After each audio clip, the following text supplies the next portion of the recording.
মেরাজ রজনীতে সাইয়েদনা জিব্রাইল সিদরাতুল মুনতাহা পর্যন্ত গেলেন। ওইখান থেকে দুইটা ঝর্ণা বা নদী নেমে গেল। বিষ্ণু বললেন, জিব্রাইল এই নদী দুইটা কোন নদী? সাইয়েদনা জিব্রাইল বললেন, এই দুইটা নদী সিদরাতুল মুনতাহা থেকে পৃথিবীর দিকে নেমে গিয়েছে। আর একটা হচ্ছে ইরাকের ফোরাত নদী, আর একটা হচ্ছে মিশরের নীল নদী। এরপরে সাইয়েদনা জিব্রাইল বললেন, ইয়া রাসূলুল্লাহ, ইয়া হাবিবাল্লাহ, এই জায়গার নাম হলো সিদরাতুল মুনতাহা। এখানে একটা বড়ই গাছ আছে, এইটা হলো আমার লাস্ট ডেস্টিনেশন, বর্ডার এরিয়া। এই বর্ডার এরিয়ার উপরে যাওয়ার ক্ষমতা আমার নাই। 1 ইঞ্চি উপরে গেলে আমার পাখাগুলোর জ্বালিয়ে সারখার করে দিবে কে? সৃষ্টির শুরু থেকে আজ পর্যন্ত যত নবীর কাছে আমি ওহী নিয়ে দুনিয়ার বুকে নাজিল হয়েছি গো নবী, এই সিদরাতুল মুনতাহায় কান লাগিয়ে আল্লাহর কথা শুনেছি। আজ পর্যন্ত আমিও আল্লাহরে দেখি নাই। নবী গো, আমি তো আল্লাহরে দেখি নাই, এটা আমার লাস্ট এরিয়া। আমার যে দেখেন আপনি কোরআন নাজিল করে উপরের দিকে উড়াল দিতে, আমি উড়াল দিয়ে এখানে এসে বসে থাকি। সুবহানাল্লাহ পড়েন।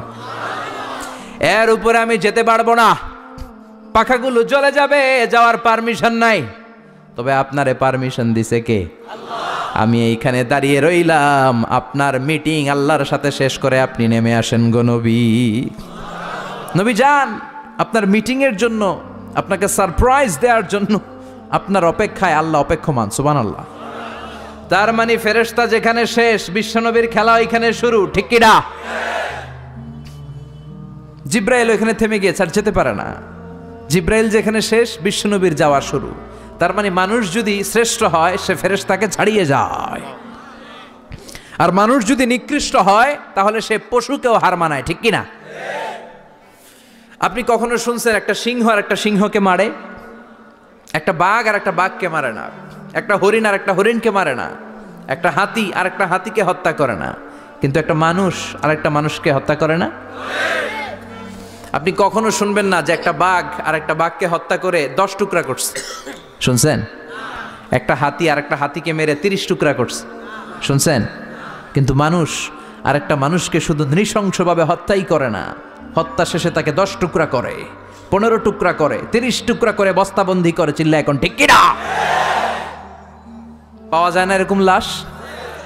গুম করে ফেলছে, ক্রস ফায়ার করে ফেলছে, মেরে ফেলছে, হাত পা বেঁধে, চোখের রশি বেঁধে বস্তার ভিতরে ভরে ক্ষেতের মধ্যে ফেলে দিস। 3 দিন 4 দিন পর এরকম লাশটা ফুলে উঠছে, পাওয়া যায় না? পত্রিকায় বিভৎস লাশ দেখে আমরা অবাক হই। কোনো প্রাণী এমনটা করে না। মানুষ মানুষকে মেরে টুকরা টুকরা করে। একটা ছাগল বনের সব ছাগলগুলোরে মেরে ফেলতে চায় না। একটা হাতি ওই জঙ্গল থেকে সব হাতিগুলোকে শেষ করে দিতে চায় না। কিন্তু মানুষ আগুন জ্বালিয়ে জনপদের পর জনপদ ছারকার করে দেয়, গুলি মেরে এলাকার পর এলাকা ঝাঁঝরা করে দেয়। দ্বিতীয় বিশ্বযুদ্ধের সময় আমেরিকা জাপানের 2টা সিটিতে 2টা বোমা মেরেছে, হিরোশিমা নাগাসাকি। হিরোশিমাতে মেরেছে লিটল বয়, নাগাসাকি শহরে ফেলেছে ফ্যাটম্যান। যে বোমা মারতেছে নিচে, ওই পাইলটগুলো মানুষ না? মানুষ। আর যাদেরকে মারার জন্য মারতেছে তারাও কি মানুষ? মানুষ এতটাই নিকৃষ্ট হতে পারে, সে তার জনপদের সবাইকে ছারখার করে দেয়, তার গোষ্ঠীর সবাইকে মেরে ফেলতে কুণ্ঠাবোধ করে না। চিল্লা এখন ঠিক কিনা? এজন্য আল্লাহ ডেকে বললেন, লাহুম কুলুবুল লা ইয়াফকাহুনা বিহা ওয়া লাহুম আ'য়ুনুল লা ইউবসিরুনা বিহা ওয়া লাহুম আযানুল লা ইয়াসমাউনা বিহা উলাইকা কাল আনআমি বাল হুম আদাল উলাইকা হুমুল গাফিলুন। আল্লাহ বললেন, ওদের চোখ আছে, ওরা চোখ দিয়ে দেখে না। হৃদয় আছে, হৃদয় দিয়ে তার ভাইয়ের জন্য তার মায়া লাগে না। কান দিয়ে আকুতি চিৎকার এই কথাগুলো শুনতে পায় না। উলাইকা কাল আনআম, দেখতে এদের হাত আছে, পা আছে, চোখ আছে, দেখতে মানুষের মতো, আসলে এগুলো মানুষ না, এগুলো পশু। বলহুম আদাল, পশুর চেয়েও খারাপ, ঠিক কিনা? এগুলো শুধু পশুই না, এগুলো পশুর চেয়েও খারাপ। তো এই কোরআন যদি আপনি পড়েন, আপনার এই পশুত্বের মনোভাবটা দূর হয়ে যাবে, আপনি মানুষের মতো মানুষ হতে পারবেন, ঠিক কিনা? এজন্য আল্লাহ মানুষের নামে একটা সূরা দিলেন, সূরার নাম আল ইনসান। সূরার নাম সবাই বলেন আর জোরে। ইনসান মানে কি? আরো জোরে কন। আমরা সবাই কি? মানুষ। মানুষ নিয়ে মানুষের মধ্যেও কৌতূহলের শেষ নাই। বিজ্ঞানীদের মতে মানুষ হচ্ছে হোমোস্যাপিয়েন্স গ্রুপের একটা প্রজাতি, যার বিবেক আছে, বাক শক্তি আছে, বুদ্ধি আছে, চেতনা আছে, উপলব্ধি করার মতো ক্ষমতা আছে। চিল্লা এখন ঠিক কিনা? মানুষের আসল রূপটা কি, মানুষ আসলে কেমন, এ নিয়ে মানুষেরই গবেষণার শেষ নাই। আপনারা একজন জার্মানি দার্শনিক আছে কার্ল মার্কস, নাম শুনে থাকবেন, শুনছেন না? উনি অনেক গবেষণা করে পাইলেন মানুষ হচ্ছে পেট সর্বসজীব, মানে মানুষের পেট ঠান্ডা তো দুনিয়া ঠান্ডা। উনি গবেষণা করে পাইছে মানুষের পেট ঠিক তো সব ঠিক। উনার পরে আরেক দার্শনিক আসলো, ওনার নাম হচ্ছে ভ্লাদিমির লেনিন। উনার বাড়ি হচ্ছে রাশিয়া, উনি রাশিয়ান স্কলার, ফিলোসোফার। উনি এসে বললেন না, মানুষের পেট সমস্যা বড় সমস্যা নয়, মানুষের আসল সমস্যা হচ্ছে যৌন সমস্যা, সেক্স সমস্যা। মানুষের সেক্স ঠান্ডা তো সব ঠান্ডা। চার্লস ডারউইন, ইংল্যান্ডের আরেক দার্শনিক, উনি এসে বললেন তারা দুজন যা বলছে সব ভুল বলছে। মানুষের পেটের সমস্যা আসল সমস্যা না, মানুষের সেক্স সমস্যাও আসল সমস্যা না। আসলে মানুষ মানুষই না, মানুষ হলো বান্দর। মানুষ কি? বানর থেকে সময়ের বিবর্তনে, কালের বিবর্তনে বানরগুলো মানুষ হয়ে গিয়েছে। মাথার তার যদি একটু ঢিলা হয়, যা হয় আর কি। তাহলে একদল বলে মানুষের পেটের সমস্যা বড় সমস্যা, আরেক বুদ্ধিজীবীরা বলে মানুষের খাদ্যের সমস্যা বড় সমস্যা, কেউ বলে যৌন সমস্যা বড় সমস্যা, আরেক আবাল বলে মানুষ মানুষ না, মানুষ হলো বান্দর। আল্লাহ বলে একটাও ঠিক কইতে পারে নাই, ঠিক কি না? আল্লাহ বলে মানুষ তাদের পেটের সমস্যা বড় সমস্যা নয়, মানুষের যৌন সমস্যা বড় সমস্যা নয়, কশিনকালেও মানুষ বানর নয়। মানুষকে আমি আল্লাহ নিজ তত্ত্বাবধানে তৈরি করেছি। মানুষ হলো আশরাফুল মাখলুকাত। মানুষ কি? আশরাফুল মাখলুকাত, গোটা সৃষ্টিকুলের মধ্যে সেরা। এজন্য নূরের ফেরেশতাও মানুষকে সেজদা দিতে বাধ্য হয়েছে। চিল্লা এখন ঠিক কিনা? তুমি মাটির আদমকে প্রথম সৃষ্টি করিয়া ঘোষণা করিয়া দিলে শ্রেষ্ঠ বলিয়া, তাই তো নূরের ফেরেশতা করে আদমকে সেজদা, ঠিক কিনা? তাই তো নূরের ফেরেশতা করে আদমকে সেজদা, সবার চেয়ে সম্মান দিলে মাটির আদমকে। পড়েন আল্লাহু আল্লাহু তুমি জাল্লে জালালুহু, শেষ করা তো যায় না গে তোমার গুণগান। আল্লাহু আল্লাহু, সুবহানাল্লাহ পড়েন। আল্লাহ বলেন পেটের সমস্যা সমস্যা, কিন্তু আসল সমস্যা না। মানুষের যৌন সমস্যা বড় সমস্যা, কিন্তু আসল সমস্যা না। মানুষ বানর নামের প্রজাতির ভেতর দিয়ে মানুষ হয় নাই, মানুষকে আমি নিজে তৈরি করেছি। মানুষকে আমি আশরাফুল মাখলুকাত বানিয়েছি। সুবহানাল্লাহ। বুখারীর বর্ণনা, লাম্মা খালাকাল্লাহু আদমা ওয়া কানা তুলুহু 60 যিরাআন। আল্লাহ যখন সাইয়েদনা আদমকে তৈরি করলেন 60 হাত লম্বা করে তৈরি করলেন। কয় হাত? আমনে কয় হাত? আমি কয় হাত? আমরা কয় হাত? কিন্তু আদম ছিল কয় হাত? সুবহানাল্লাহ কইবেন না? আপনারাও যখন জান্নাতে প্রবেশ করবেন, বুখারীর ওই বর্ণনাতে এসেছে মানুষরা যখন জান্নাতে প্রবেশ করবে প্রতিটা মানুষ 60 হাত লম্বা হয়ে প্রবেশ করবে। এই দুনিয়াতে দাড়ি রাখার জন্য বিশ্বনবী আদেশ করেছেন, কিন্তু জান্নাতে যারা যাবে এদের দাড়িও থাকবে না, মোছও থাকবে না, গায়ের মধ্যে পশমও থাকবে না। সুবহানাল্লাহ বাড়ি দিয়ে গিয়া চিৎকার করে পড়েন আল্লাহু আকবার। তার মানে মানুষ হলো আশরাফুল মাখলুকাত, গোটা বিশ্বের মধ্যে সেরা। আল্লাহ বললেন আদমকে আমি নিজ হাতে তৈরি করেছি। লাম্মা খালাকাল্লাহু আদমা ওয়া কানা তুলুহু 60 যিরাআন, 60 হাত লম্বা করে আদমকে বানিয়েছি। আদমকে সব সৃষ্টির মধ্যে শ্রেষ্ঠত্বের মানদণ্ডে উন্নীত করে আদমকে আমি আশরাফুল মাখলুকাত বানিয়েছি। সুবহানাল্লাহ। আমরা আশরাফুল মাখলুকাত, ভাল লাগে না শুনতে? আমরা হচ্ছি খলিফাতুল্লাহি ফিল আরদ, ইন্নী জাইলুন ফিল আরদি। আল্লাহ বলেন আমি দুনিয়াতে আমার আদেশ বাস্তবায়নের জন্য, লি ইজরাই আহকামিল্লাহি ওয়া তানফিযি আওয়ামিরিল্লাহ, আল্লাহর আদেশ আল্লাহর নিষেধ জমিনের বুকে পালন করার জন্য মানুষকে আমি খলিফা বানিয়েছি। কার কথা? চুরি করলে হাত কেটে দাও, কার আইন? নাকি মাননীয় প্রধানমন্ত্রী শেখ হাসিনার আইন? এই দেশের বানানো আইন। চুরি করলে হাত কাটো, কথাটা কার? السارق والسارقة فاقطعوا أيديهما جزاء بما كسبا نكالا من الله والله عزيز حكيم.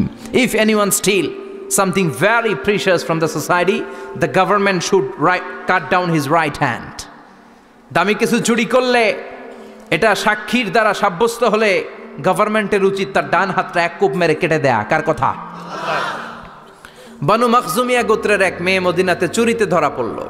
অনেক বড় ফ্যামিলির, ডিগনিফাইড শিল্পপতির মেয়ে। সাহাবারা বলল, এই মেয়ের হাত যদি বিশ্বনবী মদিনায় কেটে দেয়, মদিনাতে তো মারামারি লেগে যাবে। কে বলবে বিশ্বনবীর কাছে যে সুপারিশ করার ক্ষমতা কারো নাই? বিশ্বনবীর পালক পুত্র ওসামা বিন যায়েদ ইবনে হারেসা, তার ছেলে ওসামা পালক পুত্রের ছেলে, তাকে বিশ্বনবী বড্ড ভালোবাসতো। তার উপাধি হলো হুব্বু রাসূলিল্লাহ, বিশ্বনবীর ভালোবাসা। সবাই বলল, ওসামা আমরা যে বলতে পারবো না, তুই যে নবীরে সুপারিশ কর। ও নবী, যদিও চুরি করেছে মেয়েটা, সাব্যস্ত হয়েছে, কিন্তু আপনি মাফ করে দেন, হাত কেটে দিয়েন না। ওসামা যে বলে, নবী হাত কেটে দিয়েন না। বিশ্বনবীর চেহারাটা আগুনের গোলার মতো লাল হয়ে গেল। বিশ্বনবী বললেন, ওসামা এটা আল্লাহর আইন, সুপারিশ করার সাহস তোর বুকের ভিতরে দিল কে? কে দিয়েছে স্পর্ধা? লাউ আন্না ফাতিমাতা বিনতে মুহাম্মদ সারাকাত লাকাতা মুহাম্মাদুন ইয়াদাহা। এই মেয়ে তো দূরের কথা, আমার কলিজার টুকরা, নয়নের পুটুলি, জান্নাতি নারীদের সর্দারিনী আমার মেয়ে ফাতেমাও যদি চুরিতে ধরা পড়ে, আমি তলোয়ারটা বের করে ফাতেমার হাত কেটে দিতে এক সেকেন্ডও দেরি করব না। কারণ আইনটা কার? চিল্লায় বলেন কার? এজন্য বাংলাদেশে চুরি চামারি আছে না নাই? হাজার হাজার কোটি টাকা উধাও হয়ে যায়, আছে না নাই? আমাদের মাননীয় প্রধানমন্ত্রী যদি এই নিয়ম করে দেয়, যারাই চুরি করবে হাত কেটে দেয়া হবে। বাইতুল মুকাররমের স্কয়ারের সামনে হাত কেটে দেয়া হবে। আর প্রতিটা চ্যানেল লাইভ ব্রডকাস্ট করবে, এটা সরাসরি সম্প্রচার, আমরা সবাই দেখবো কেমনে চোরদের হাত কাটে। এই নিয়ম যদি আমাদের মাননীয় প্রধানমন্ত্রী করে দেয়, দেশে আর চোর খুঁজে পাওয়া যাবে? কথা কন। তবে এই চোর লাউ চোর, ডাইল চোর, মুরগি চোর না, যারা হাজার কোটি টাকা মেরে দেয়। এক সিগনেচারে দেশের 10,000 কোটি টাকা নাই, চিল্লায় বলো ঠিক কিনা? এই চোরদের বিচার যদি করা যেত, তাহলে এই দেশে আর দুর্নীতি থাকতো না। দুর্নীতি দমন কমিশনের দরকার হতো না। মন্ত্রীদের রাতের ঘুম হারাম হতো না। এটা মদিনার সমাজ হয়ে যেত, শান্তির বাংলাদেশ হয়ে যেত, ঠিক কিনা? এজন্য আল্লাহ বললেন, গোলাম এই জমিনের ভেতরে চুরি করলে হাত কেটে দিবা, জিনা ব্যভিচার করলে ডেথ পেনাল্টি, ক্যাপিটাল পানিশমেন্ট, মৃত্যুদণ্ড, সর্বোচ্চ শাস্তি, ঠিক কিনা? আপনাদের নোয়াখালীর কোথায় যেন একটা মেয়ে ধর্ষিতা হয়েছে, সুবর্ণচর, এটার বিচার হয়েছে না? প্রক্রিয়াধীন হচ্ছে, সবাই অ্যারেস্ট হয়েছে, হচ্ছে। এজন্য ইসলাম দিয়ে যদি আইন কায়েম করা হয়, 24 ঘন্টার আলটিমেটামে সব বিচার হয়ে যাবে, যেরকম ঠিক কিনা? ইসলাম বলে চোরের হাত কেটে দাও। জেনা ব্যভিচার করলে ডেথ পেনাল্টি, সৌদি আরবে হেড অফ করে, গলা কেটে ফেলে। বাংলাদেশেও যদি এটা করা যেত, খবর হয়ে যেত, আর কোনো ধর্ষক বাংলার জমিনে জন্মাতো না, চিল্লায় বলো ঠিক কিনা? আল্লাহ বলেন, আমি মানুষকে খলিফা বানিয়েছি আমার এই হুকুম আহকামগুলো বাস্তবায়নের জন্য। সব সৃষ্টিকুলের মধ্য থেকে মানুষকে আমি বানিয়েছি আশরাফুল মাখলুকাত, আবার মানুষকে বানিয়েছি আমি আমার খলিফা। আবার মানুষের চেহারাটা আমি আল্লাহ সব চাইতে সুন্দর করে তৈরি করেছি। সুবহানাল্লাহ। লাকাদ খালাকনাল ইনসানা ফি আহসানি তাকওয়িম। আমি মানুষের চেহারাটা সব চাইতে চমৎকার অবয়ব দিয়ে তৈরি করেছি রে গোলাম। সুবহানাল্লাহ। পৃথিবীতে যত প্রাণী আছে সব সৃষ্টির মধ্য থেকে আমাদের সৃষ্টিটা সুন্দর না? আপনি হিউম্যান অ্যানাটমি নিয়ে যদি গবেষণা করেন, কেমনে আল্লাহ আমাদের এখানে হার্ট দিলেন, লাঞ্চ দিলেন, হ্যাঁ, তারপরে 206টা হাড্ডি দিলেন, হাড্ডিগুলো আবার ব্যান্ড করা যায়, দেখছেন? বাঁকা করা যায় না? এটা বাঁকা করা যায়। বাঁকা না করলে আপনি খাইতে পারতেন? ক্রিকেট যারা খেলো, পেস বল করতে পারতা? স্পিন বল, হ্যাঁ, অফিস স্পিন, লেগে স্পিন, কয় হুজুরও জানে কেমনে রে, তোর থেকে শিখছি বেটা। তো এই যে ছেলেপেলারা এরকম অফ স্পিন করে, লেগ স্পিন করে, এগুলো হচ্ছে আল্লাহর দেয়া কারিশমা। হাত ঘুরানো যায়। আল্লাহ যদি এটাকে এরকম ব্যান্ড করার সুযোগ না দিতেন, করতে পারতাম? আবার এইখানেও বাঁকা করার সুযোগ আছে না নাই? এইখানেও আছে না নাই? আবার এইখানেও আছে না নাই? কত কাজ। বাজার করে যখন বাজারের ব্যাগ যখন নিয়ে আসেন কোথায় ধরে রাখেন? আঙ্গুলে ধরে রাখতে হয়। ক্যারাম যখন খেলো কি দিয়ে টোকা মারো? সুবহানাল্লাহ কয় না পোলাপান? আহা, কত খেলার সিস্টেম আল্লাহ দিলেন। আবার ক্রিকেটের মধ্যে 2 আঙ্গুল তুললে কি? ওই যে সব মুখস্থ। আবার 1 আঙ্গুল তুললে কি? দেখছেন ঘটনা? আউট। কত কাজ এই আঙ্গুল দিয়ে।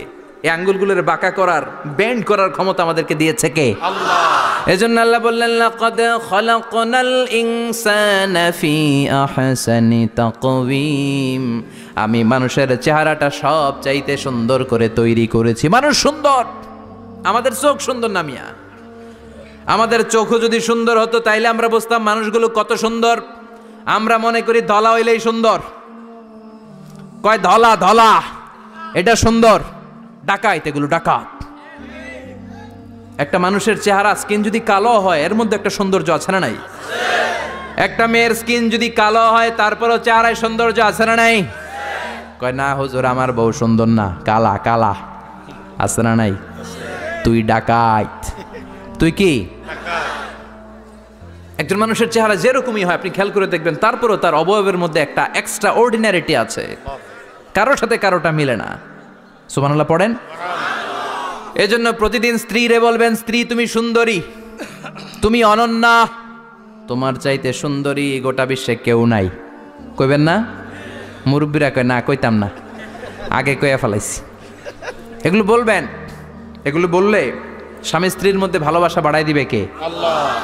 আমি প্রায় এগুলো বলি, উৎসাহিত করি যে স্বামী স্ত্রীর মধ্যে যে ভালোবাসাটা এটা পবিত্র, এটা জান্নাতি।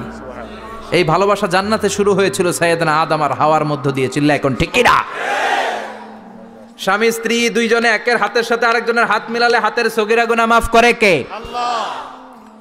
স্ত্রীর চেহারার দিকে নজর করে তাকালে চোখের গুনাহ মাফ করে দেয় কে? আল্লাহ। স্ত্রীর জন্য প্রতি মাসে যে খরচ দেন এই টাকাগুলো সদকা দেওয়ার সওয়াব আছে না নাই? আছে। স্ত্রীকে যে দামি দামি ভ্যানিটি ব্যাগ কিনে দেন এটা তো সওয়াব আছে না নাই? আছে। কক্সবাজারে ঘুরতে নিয়ে গেলে সওয়াব আছে না নাই? আছে। ফুল কিনে দিলে সওয়াব আছে না নাই? ভালোবাসার গান শোনাইলে সওয়াব আছে না নাই? তোমারে লেগেছে কত যে ভালো, চাঁদ বুঝি তা জানে, রাতেরও আধারে দোসর হয়ে তাই সে আমারে টানে, চাঁদ বুঝি তা জানে। ঠিক কিনা? আজকে পারবেন না শোনাইতে রাত্রেবেলা? পারবেন? পারবেন? পোলাপাইনরা কয় পারবো। তোকে তো বেটা বিয়েই হয় নাই, বিয়ার পরে শোনাইস। তো এই ভালোবাসার গানগুলো শোনালে নিজেদের মধ্যে একটা ইন্টিমেসি তৈরি হয়। বিশ্বনবীও এরকম স্ত্রীর সাথে খুনসুটি করতেন, ভালোবাসা করতেন। এটা হালাল, কিন্তু এটা জায়গা মতো না করে ভাবির লগে করলে মায়ের আছে না নাই? ভালোবাসার গান জায়গা মতো শোনাতে হবে। স্ত্রীকে ভালোবাসার গান না শুনিয়ে যদি চাচাতো বোনরে শোনাও, শালিরে শোনাও, পাড়ার মেয়েদের সাথে যদি টাঙ্কি মারো, ফিল্ডিং মারো, মায়ের আছে না নাই? তার মানে জায়গা মতো করলে সব সওয়াব। সুবহানাল্লাহ পড়েন। আর বিয়েটারে সহজ করে দিবেন। আমি তো সব জায়গায় বলি বিয়েটাকে সহজ করে দেন। আমরা বিয়েটারে কঠিন করে ফেলছি।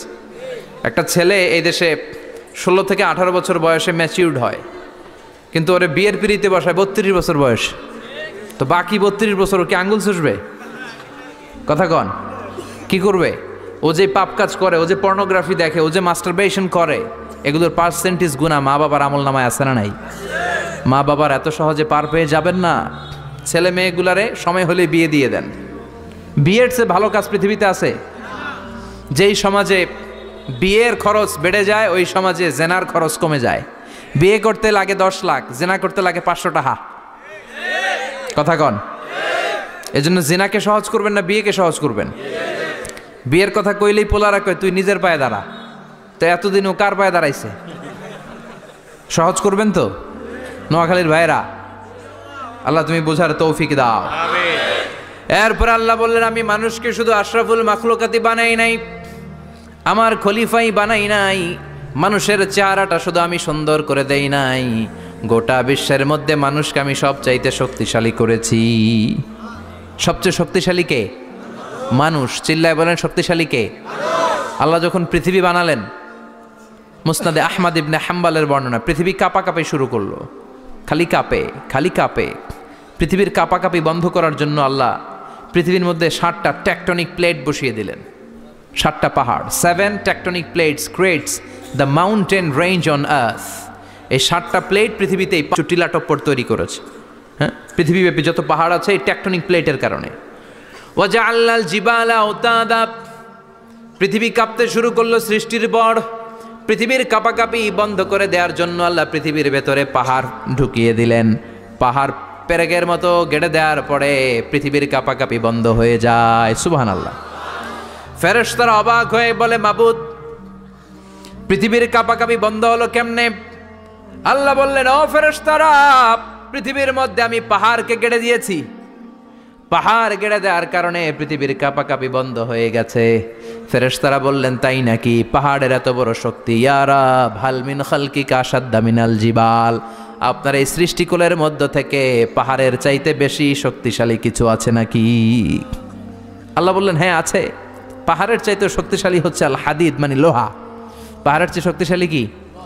এই লোহার নামে কোরআনে সূরা আছে না নাই? সূরার নাম কি? কথা বলেন।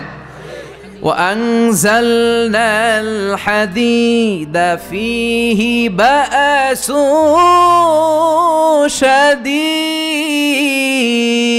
شديد। আমি আকাশ থেকে জমিনের মধ্যে হাদিদ মানে লোহা পাঠিয়েছি। লোহার মধ্যে আছে প্রচন্ড শক্তি। ওয়া মানাফিউ লিন্নাস, লোহার মধ্যে আছে মানুষের জন্য উপকার। পৃথিবীতে এমন কোনো জিনিস নাই যে এই জায়গায় লোহা নাই, ঠিক কি না? বিমান বানাতে লোহার দরকার আছে না নাই?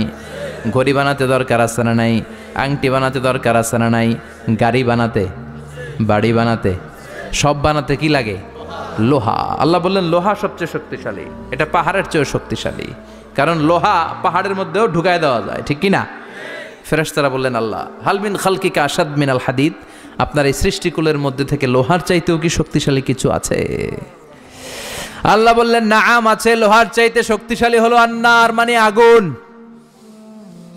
আগুনের স্পর্শ পেলে লোহা গলে যায়, ঠিক কি না? আগুন জ্বালিয়ে দিলে লোহা অস্তিত্ব হারিয়ে ফেলে, লোহা গলে যায়। ফেরেশতারা বলল, আল্লাহ, হাল মিন খালকিকা আশাদ্দা মিনান নার, আপনার সৃষ্টির মধ্য থেকে আগুনের চাইতেও শক্তিশালী কিছু আছে নাকি? আল্লাহ কয় আছে। সেটা কি? কথা কন। মিঠা নদীর পাহানি, আল্লাহ তোমার মেহেরবানি, সুন্দর ফুল সুন্দর ফল, মিঠা নদীর পাহানি, আল্লাহ তোমার মেহেরবানি।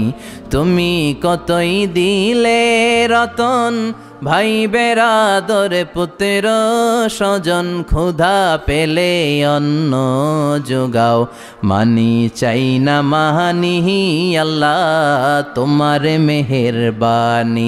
সুন্দর ফুল সুন্দর ফল, আল্লাহ তোমার মেহেরবানি। চিল্লায় পড়েন আল্লাহু আকবার। আল্লাহ বললেন, আগুনের চেয়েও শক্তিশালী হলো পানি। আগুনের মধ্যে যদি পানি ঢেলে দেয়া হয় আগুন নিভে যায়, ঠিক কিনা? ফেরেশতারা বলল, আল্লাহ, হাল মিন খালকিকা আশাদ্দা মিনাল মা, আপনার সৃষ্টিকুলের মধ্যে পানির চাইতেও শক্তিশালী কিছু আছে নাকি? আল্লাহ কইলেন আছে। সেটা হইল আর রিহ, মানে বাতাস। সুবহানাল্লাহ কোন। কারণ বাতাসের ঝাপটায় পানি দোলা খায়, বাতাসের ঝাপটায় পানির মধ্যে উচ্ছ্বাস তৈরি হয়, সাগরে জলোচ্ছ্বাস হয়, ঠিক কিনা? বাতাস ধাক্কা মারলে পানিতে দোলা লাগে, সিডর হয়, নার্গিস হয়, আইলা হয়, মহাসেন হয়, ঘূর্ণিঝড় হয়। পানির চাইতে বাতাস বেশি শক্তিশালী। ফেরেশতারা অবাক হয়ে বলে, আল্লাহ, তাহলে আপনার সৃষ্টিকুলের মধ্য থেকে বাতাসের চাইতেও শক্তিশালী কিছু আছে নাকি? আল্লাহ কয় আছে। ফেরেশতারা বললেন, বাতাসের চাইতেও শক্তিশালী যদি কিছু থেকে থাকে সেটা কি? আল্লাহ বললেন, সেটা হলো মানুষ, বনি আদম, আল ইনসান। তবে ওই মানুষ যেই মানুষ দান করে, কি করে? ডান হাত যা দান করে বাম হাত সেটা টের পায় না। সুবহানাল্লাহ। আল্লাকা সিররুন ইনদাল্লাহ বাইনাকা আনতা ওয়া বাইনাল্লাহ, আল্লাকা সাদাকাতুন তাখফা লা ইয়ালামুহা ইল্লাল্লাহ, আল্লাকা সিররুন ইনদাল্লাহ বাইনাকা আনতা ওয়া বাইনাল্লাহ, আল্লাকা সাদাকাতুন তাখফা লা ইয়ালামুহা ইল্লাল্লাহ। সুবহানাল্লাহ পড়েন। তোমার কি এমন কোনো আমল আছে নাকি যে আমল আল্লাহ ছাড়া কেউ জানে না? তুমি এমন কোনো গোপন দান করেছো নাকি যেই দানটা আল্লাহ ছাড়া কেউ দেখেনি? ঠিক কি না? গোপন দান আল্লাহর রাগকে কমিয়ে দেয়। তাহলে ওই মানুষ ওই বাতাসের চাইতেও শক্তিশালী যে মানুষ ডান হাতে দান করলে বাম হাতও টের পায় না। মানুষ টের পাওয়া তো দূরের কথা, চিল্লায় পড়েন আল্লাহু আকবার। এজন্য আল্লাহ বললেন, মানুষকে আমি আশরাফুল মাখলুকাত বানালাম, মানুষকে আমি আমার খলিফা বানালাম, মানুষের চেহারাটা সুন্দর করলাম, আবার মানুষকে আমি সব চাইতে শক্তিশালী করে বানালাম। তার এই আল্লাহর কোরআন যদি ঠিক মতো পড়া যায়, মানুষের মতো মানুষ বানিয়ে আপনারা জান্নাতি বানাবে কে? তার মানে এই কোরআন পড়লে মানুষের মতো মানুষ হওয়া যায়। চিল্লায় বলেন, কি হওয়া যায়? সবাই বলেন, মানুষের মতো মানুষ হতে চান তো সবাই? সবাই চাই? আসুন দেখি মানুষের নামে সূরায় আল্লাহ কি বললেন, পড়েন। আউযু বিল্লাহি মিনাশ শাইতানির রাজিম। বিসমিল্লাহির রহমানির রহিম। হাল আতা আলাল ইনসানি হিনুম মিনাদ দাহরি লাম ইয়াকুন শাইআম মাযকুরা। আল্লাহ বললেন, মানুষের জীবনের একটা সময় ছিল যেই সময়টা উল্লেখ করার মতো মানুষ কিছুই ছিল না। সুবহানাল্লাহ। প্রত্যেক মানুষের জীবনে এমন একটা সময় ছিল যেই সময়টাতে উল্লেখ করার মতো সে আসলে কিছুই ছিল না, তার অস্তিত্বই ছিল না, সে জিরো ছিল, তাকে জিরো থেকে হিরো বানিয়েছে কে? হাল আতা আলাল ইনসান, এই হাল হচ্ছে ইস্তেফাম তাকরিরি, বিমানা কাদ আতা আলাল ইনসান। অবশ্যই অবশ্যই মানুষের জীবনে এমন একটা সময় এসেছে, লাম ইয়াকুন শাইআম মাযকুরা, উল্লেখ করার মতো সে কিছুই ছিল না। কার কথা? মুফাসসিরিন একরাম ইনসান দ্বারা এখানে দুইটা জিনিস বুঝিয়েছেন। এক হলো সাইয়েদনা আদম, আর এক হলো আমরা সবাই। এই পৃথিবীতে মানুষ বানানোর তিন ক্যাটাগরি। ক্যাটাগরি নাম্বার 1, মাও নাই বাবাও নাই। এই সিস্টেমে আল্লাহ কার বানাইছে? কথা বলেন। আবার শুধুমাত্র মা আছে বাবা নাই, এই সিস্টেমে কাকে বানালেন? আবার বাবাও আছে মাও আছে, এই সিস্টেমে কারে বানালেন? আমাদেরকে বানালেন। আবার সাইয়েদনা আদমকে আল্লাহ যখন বানালেন, তিনি বানালেন মিন তিনিন লাযিব, এঁটেল মাটি থেকে বানালেন। এঁটেল মাটি দিয়ে কাঠামো বানানো যায় না, স্ট্রাকচার করা যায় না। এঁটেল মাটি জমিন থেকে নিয়ে আল্লাহ রেখে দিলেন 40 বছর। চিল্লায় বলেন, কয় বছর? আর আকাশকে বললেন, ইয়া সামাউ আমতিরি আলাইহি 40 সানা, ও আকাশ এই মাটির উপরে 40 বছর তুমি বৃষ্টি দাও। 40 বছর এঁটেল মাটির উপরে বৃষ্টি জমতে জমতে জমতে জমতে এটা হয়ে গেল হামাইম মাসনুন, কাদামাটি। সুবহানাল্লাহ পড়েন। কাদামাটি থেকে গেল 40 বছর। কাদামাটি থেকে আল্লাহ সাইয়েদনা আদম আলাইহিস সালামের ডাইস বানালেন। তারপরে আল্লাহ সূর্যরে বললেন, ইয়া শামসু হাররিকি আলাইহি 40 ইয়াউমা, ও সূর্য এবার আদমের কায়ার উপরে, মূর্তির উপরে তুমি 40 বছর সূর্যের আলো দাও। 40 বছর সূর্যের প্রখর ও তীব্র তির্যক তাপে এবং কিরণে আদম হয়ে গেছে এখন সলসলিন কাল ফাখার, টোকা মারলে ঠন ঠন করে। সুবহানাল্লাহ পড়ে। এখনো রুহের ফুৎকার দেয় নাই এখনো, কিন্তু কেটে গেছে 120 বছর। 340 কত? 120 বছর চলে গেল। এই বিশাল লম্বা সময়ে আল্লাহ বললেন, লাম ইয়াকুন শাইআম মাযকুরা, উল্লেখ করার মতো আদম কিছুই ছিল না। রুহের ফুৎকার যেহেতু দেয় নাই 140 বছর, এটা এঁটেল মাটি, পরে ছিল কাদামাটি, এরপরে হয়েছে মূর্তি, ঠনঠনে মূর্তি। উল্লেখ করার মতো আদমের জীবনে 124 বছরে কিছুই ছিল না। চিল্লায় বলেন, ঠিক কিনা? আবার আমরাও যারা সলিমদ্দি কলিমদ্দি, আমরাও আমাদের মায়ের পেটের ভেতরে প্রথমে ছিলাম 40 দিন। বুখারীর বর্ণনা, ইন্না হাদাকুম ইউজমাউ খালকুহু ফি বাতনি উম্মিহি 40 ইয়াওমান সুম্মা ইয়াকুনু নুতফাতান মিসলা যালিক সুম্মা ইয়াকুনু আলাকাতান মিসলা যালিক ফায়াতি ইলাইহিল মালাকু ফায়ানফাখু ফীহির রূহ। আমরা যারা সলিমদ্দি কলিমদ্দি, আমরা আমাদের মায়ের পেটের ভেতরে 40 দিন ছিলাম নুতফা, এক ফোঁটা বীর্য। তারপরে 40 দিন ছিলাম আলাকা, রক্তপিণ্ড। তারপরে 40 দিন ছিলাম মুদগা, গোশতপিণ্ড। 3 40 120 দিন। কয় দিন? এই 120 দিনের লম্বা সময়ে লাম ইয়াকুন শাইআম মাযকুরা, উল্লেখ করার মতো আমরা আসলে কিছুই ছিলাম না। কারণ মানুষই তো হয় নাই, ডিফর্ম বেবি, এখনো দেহের আগাগোড়া কিছু হয় নাই।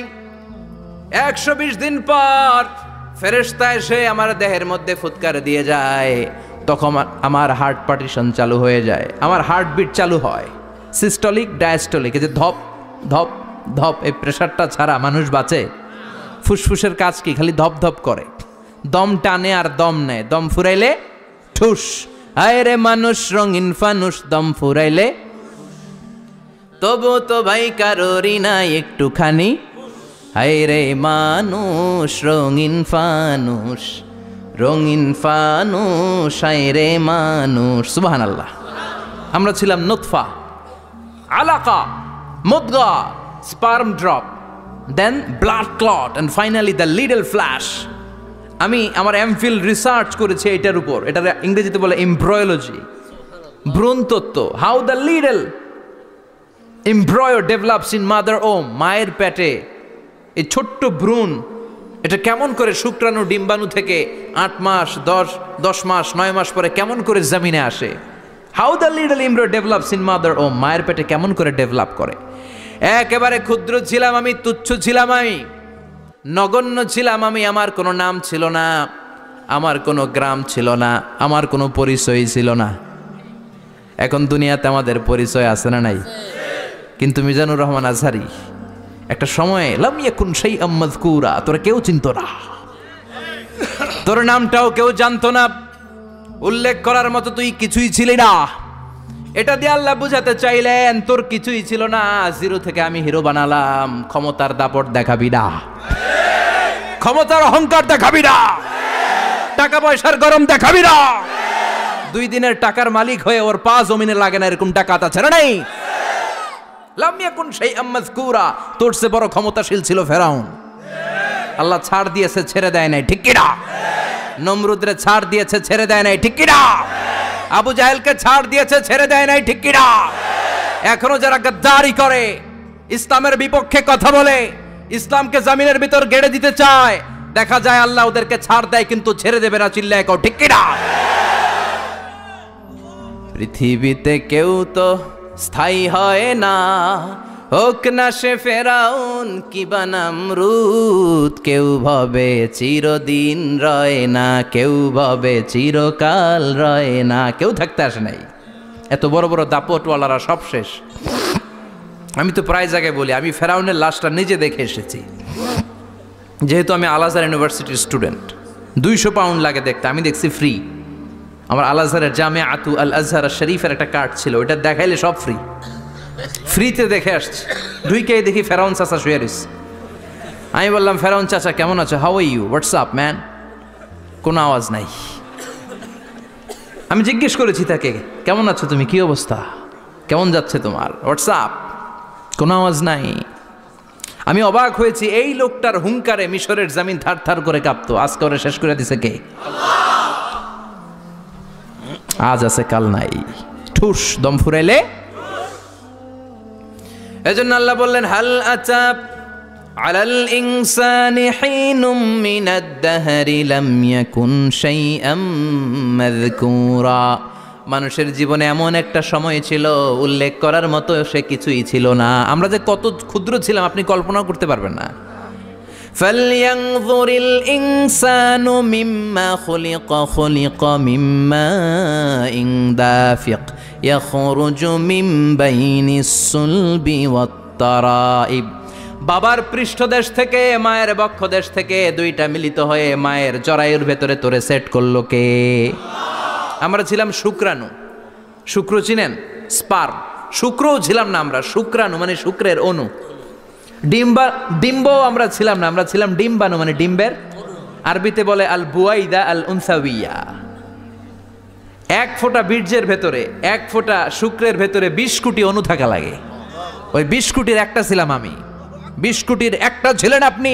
উল্লেখ করার মতো আমি কিছুই ছিলাম না, আমরা কিছুই ছিলাম না। চিল্লা এখন ঠিক কি না? আল্লাহ বললেন, লাম ইয়াকুন শাইআম মাযকুরা, কিছুই ছিল না। স্পার্ম ড্রপ আর ওভাম দুইটাকে মিলিয়ে আমি আল্লাহ করে ফেললাম জাইগোট। সেইটারে আমি বানালাম এমব্রয়ো, ভ্রূণ, ব্যাঙ্গাচির মতো। শীত বর্ষাকালে বৃষ্টির পরে দেখবেন ব্যাঙের বাচ্চাগুলো খালি ছোটাছুটি করে, তাই না? কালো কালো দেখা যায় না? আমরা প্রত্যেকে এরকম ব্যাঙের বাচ্চার মতো ছিলাম। হাত পা তো দূরের কথা, ব্যাঙের বাচ্চার মতো ছিলাম। মায়ের জরায়ুর দেয়ালে লেপ্টে ছিলাম। আমাদের হাত ছিল না, আমাদের পা ছিল না, কিচ্ছু ছিল না। সেখান থেকে আল্লাহ আমাদেরকে বড় করতে লাগলেন। এরপরে আমরা হয়ে গেলাম ফেটাস, ডেভেলপড স্টেজ। 120 দিন পরে আল্লাহ তাআলা আমাদের রুহের ফুৎকার দিলেন, আমার হার্ট দিলেন, আমার লাংস দিলেন, আমার গল ব্লাডার দিলেন, আমার কিডনি দিলেন, আমার লিভার দিলেন, আমার ইন্টেস্টাইন দিলেন, আমার দেহের ভিতরে তিনি রক্ত ঢুকিয়ে দিলেন। আমার কলবের এই ধাক্কাধাক্কি শুরু হয়ে গেল। আল্লাহ বললেন এই কলবটা সব চাইতে দামি অঙ্গ, কলবের মধ্যে জিকির ভরতে হবে কার? লা ইলাহা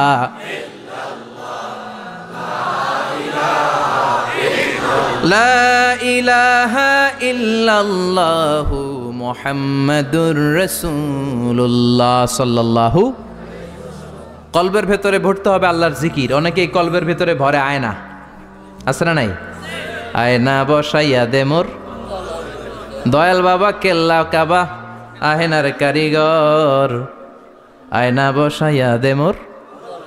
তোর বাবার কলবেই তো আয়না নাই, তোরই কি আয়না দিবে বেটা? বিশ্বনবী কখনো বলেছেন কলবে আয়না বসাতে? বিশ্বনবীর সাহাবারা কলবে বসাতে হবে আল্লাহর জিকির। আলা বিযিক্রিল্লাহি তাতমাইন্নুল। দুনিয়ার কোনো কিছু কলবকে ঠান্ডা করতে পারে না, একমাত্র চিল্লায় কোন, ঠিক কি না? এজন্য আল্লাহ বললেন হাল আতা আলাল ইনসানি হিনুম মিনাদ দাহরি লাম ইয়াকুন শাইআম মাযকুরা। প্রতিটা মানুষের জীবনে এমন একটা সময় ছিল উল্লেখ করার মতো কিছুই ছিলাম না। এই আয়াতটা যখন ইসলামের প্রথম খলিফা বিশ্বনবীর ডান হাত সাইয়েদনা আবু বকর পড়তেন, তিনি শুধু কান্না করতেন, চোখের পানি ফেলতেন আর বলতেন লাইতাহা তাম্মাত, হায় হায় আমার পুরো জীবন যদি এভাবেই কেটে যেত। লাম ইয়াকুন শাইআম মাযকুরা, মায়ের পেটের ভিতরে যখন ছিলাম, কিছুই যখন ছিলাম না, এরকমই যদি থাকতাম কতই না ভালো হতো। লা নাবতালি ওয়ালা নালিদ, জন্মগ্রহণ করতাম না, পরীক্ষার সম্মুখীন হতাম না, জীবনটা যদি এমনিই কেটে যেত কতই না ভালো হতো। এজন্য আল্লাহ বললেন প্রতিটা মানুষের জীবনে এমন একটা সময় ছিল উল্লেখ করার মতো সে কিছু ছিল।